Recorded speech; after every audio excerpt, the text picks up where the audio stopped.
Les étudiants des 8 institutions universitaires de Goma, regroupés au sein des clubs des donneurs des sangs, se sont réunis ce mercredi 25 juin 2025 pour échanger sur l'éligibilité et l'importance du don bénévole des sangs, séance organisée par les centres provinciaux de transfusion sanguine du Nord Kivu. L'objectif, c'est de briser toutes les fausses rumeurs et découragement des donneurs, mais également contribuer pour rendre disponibles les sangs sécurisés aux nécessiteux pour éviter la pénurie en produits sanguins. Dr Daniel Mazimwe est le responsable des suivis et évaluations au sein du CPTS Nord Kivu. Nous avons commencé d'abord par les techniques de sensibilisation et ils doivent savoir un peu comment sensibiliser.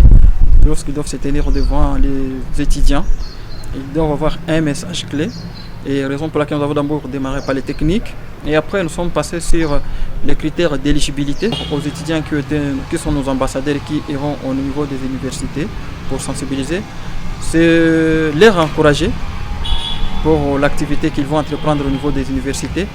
Car grâce à eux, nous savons que le CPTS Nord Kivu n'aura pas une pénurie durant les périodes difficiles que nous voulons entamer ici au mois de juillet et août. Il a été constaté par les participants que le geste bénévole des sangs n'a aucun impact négatif sur la santé du donneur, contrairement aux rumeurs qui circulent dans la communauté. Ce que moi j'ai compris, c'est que nous ne devons pas nous fier à ce qui est en train d'être dit.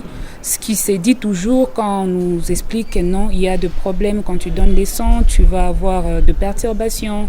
Donc ce sont des mythes et nous devons comprendre que les dons du sang, c'est un acte valeureux. Il n'y a pas de conséquences. Avec la formation que j'ai pu suivre au niveau de la CPTS, je suis parvenu à comprendre que c'est faux, que ce ne sont que des spéculations, des rumeurs fausses, que donner son sang, ça n'a pas d'impact négatif sur le corps de quelqu'un. Peu après l'échange, les étudiants membres des clubs des donneurs ont visité le plateau technique du centre de transfusion sanguine de Goma pour se rendre compte des activités transfusionnelles. Il est important de noter que le centre provincial de transfusion sanguine va accompagner les clubs concernés dans leurs activités de sensibilisation sur le terrain.